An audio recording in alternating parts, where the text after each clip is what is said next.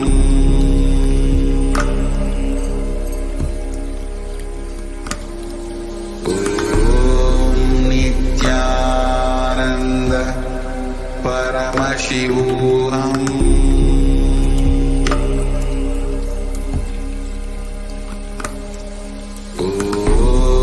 Nityananda Paramashivam.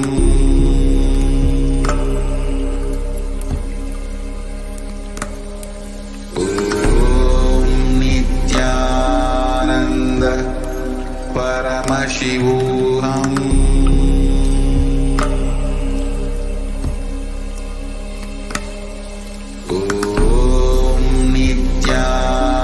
Nityananda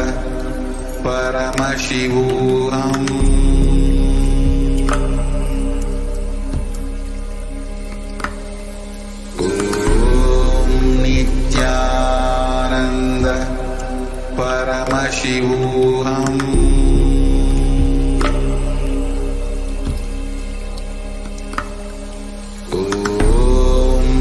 Nityananda Paramashivam.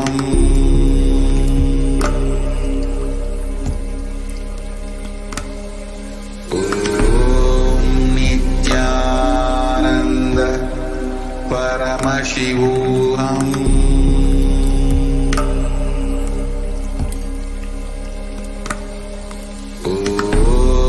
Nityananda Paramashivam. Nityananda Paramashivam.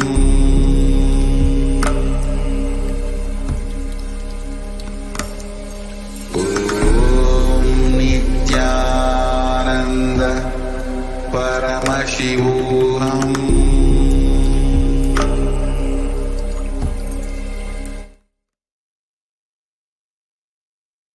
Nityanandam Paramasugadam Kevalam Jnanamurtim Dvandvatitam Gahana Sadrusham Tattvamasyaadilaksham Ekam Nityam Vimalamachalam Sarvadi Sakshibhutam Bhavatitam Trigunarahitam Sadgurum Tam Namami.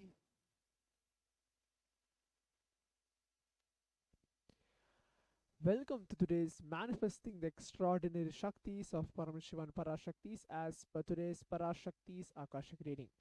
In today's power manifestation segment, we're going to be looking into the manifesting the first power, the most basic power, which is the third eye, seeing with your eyes completely blindfolded.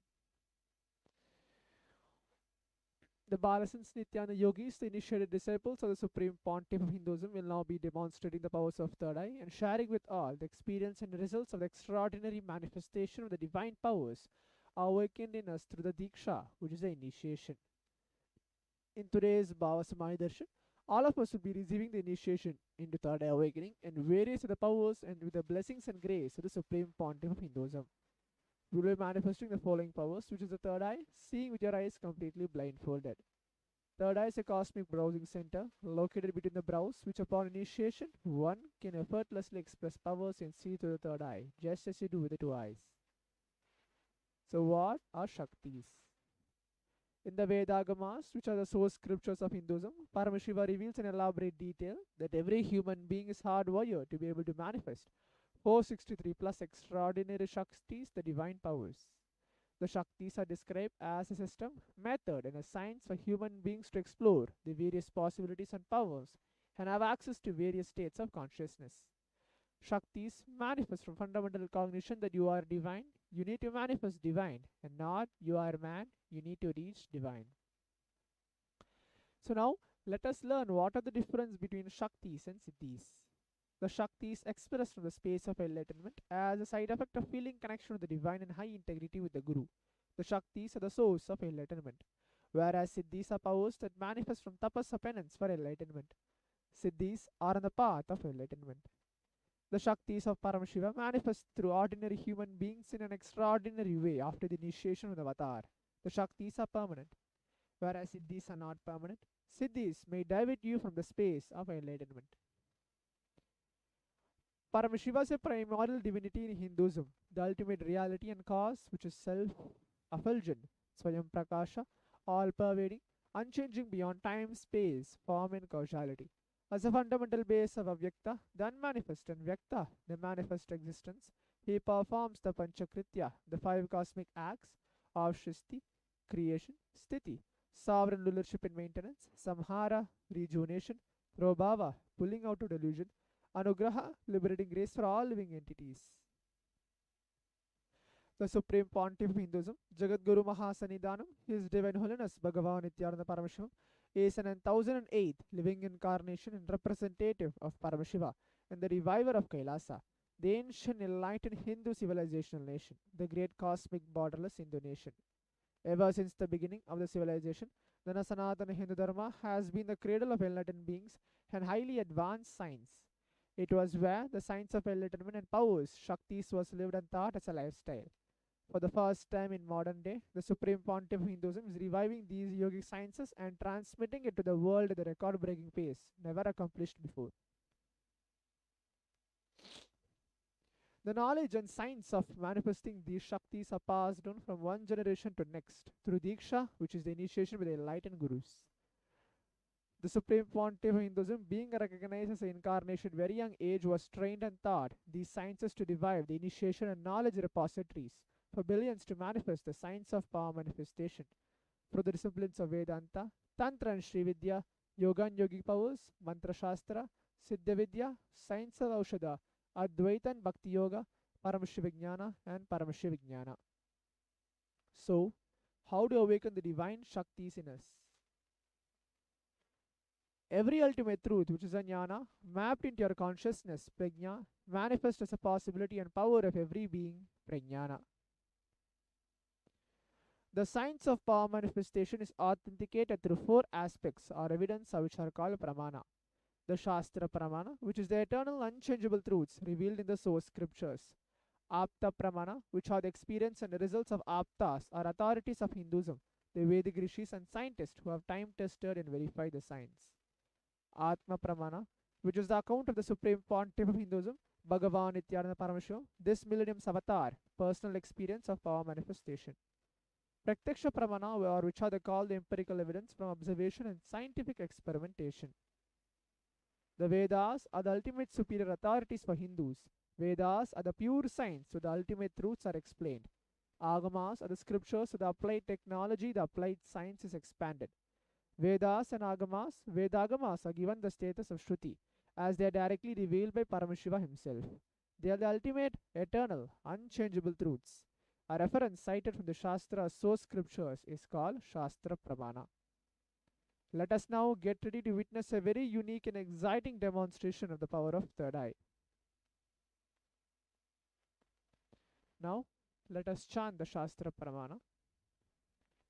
Kapala antarmano nyasya tishtanmilitalochanaha kramena manaso dardyad lakshayed lakshamuttamam. The translation goes, by fixing the mind on inner space within the crown center and sitting stably without any movement, having the eyes closed in succession, by the stability of the mind and inner space through the power of the third eye, one directly sees the ultimate goal, Lakshyam, by having the vision beyond the sight that reveals any object or place, attaining the space of oneness with the source Paramashiva.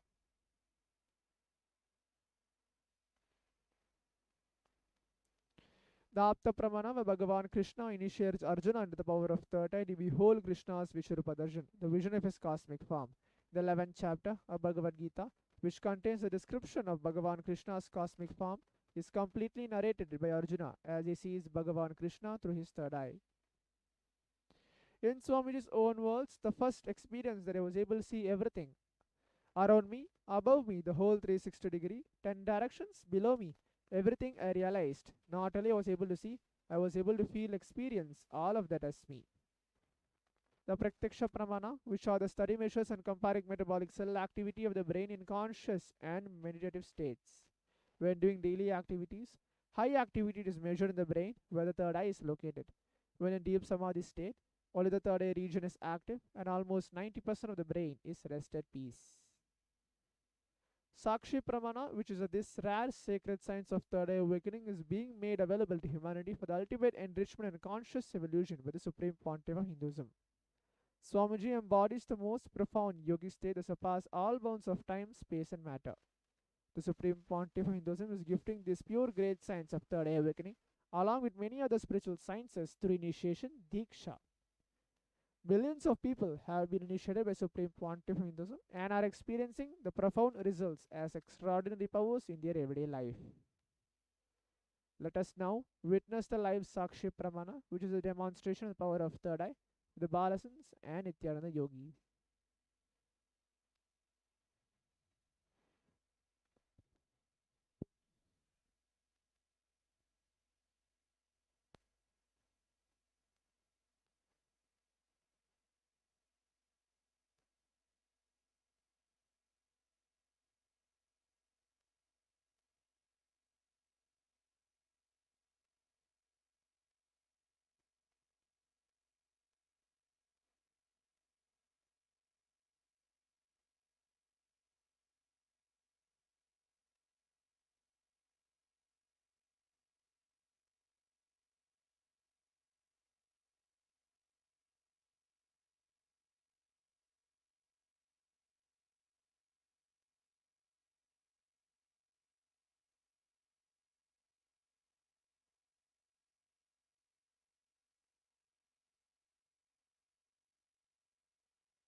So now we'll be entering into the power manifestation demonstration directly.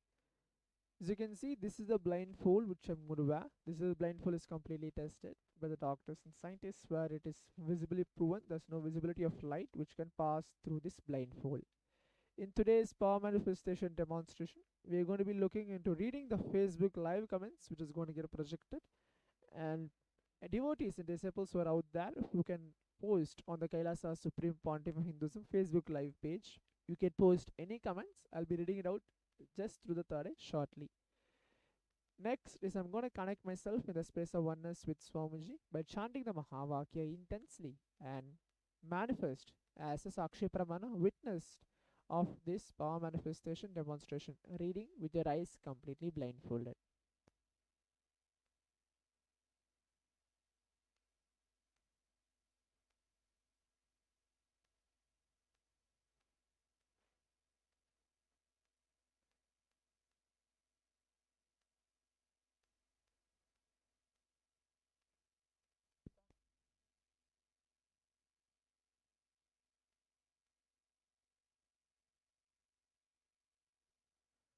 The first comment is G. Murugan. Hi. Next is Jesa Kika Hernandez. Namaste.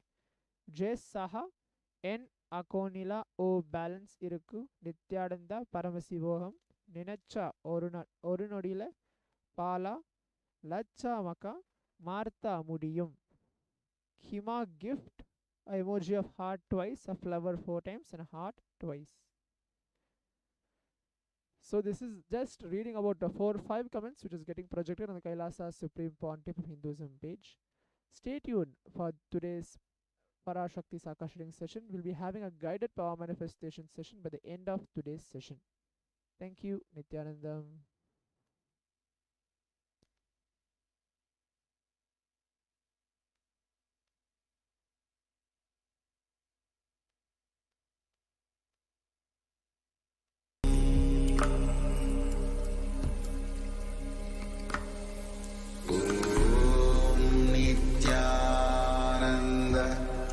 Paramashivam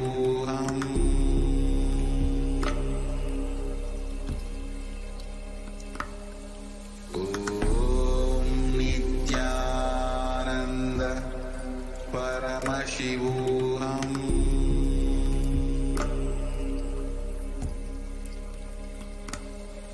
Om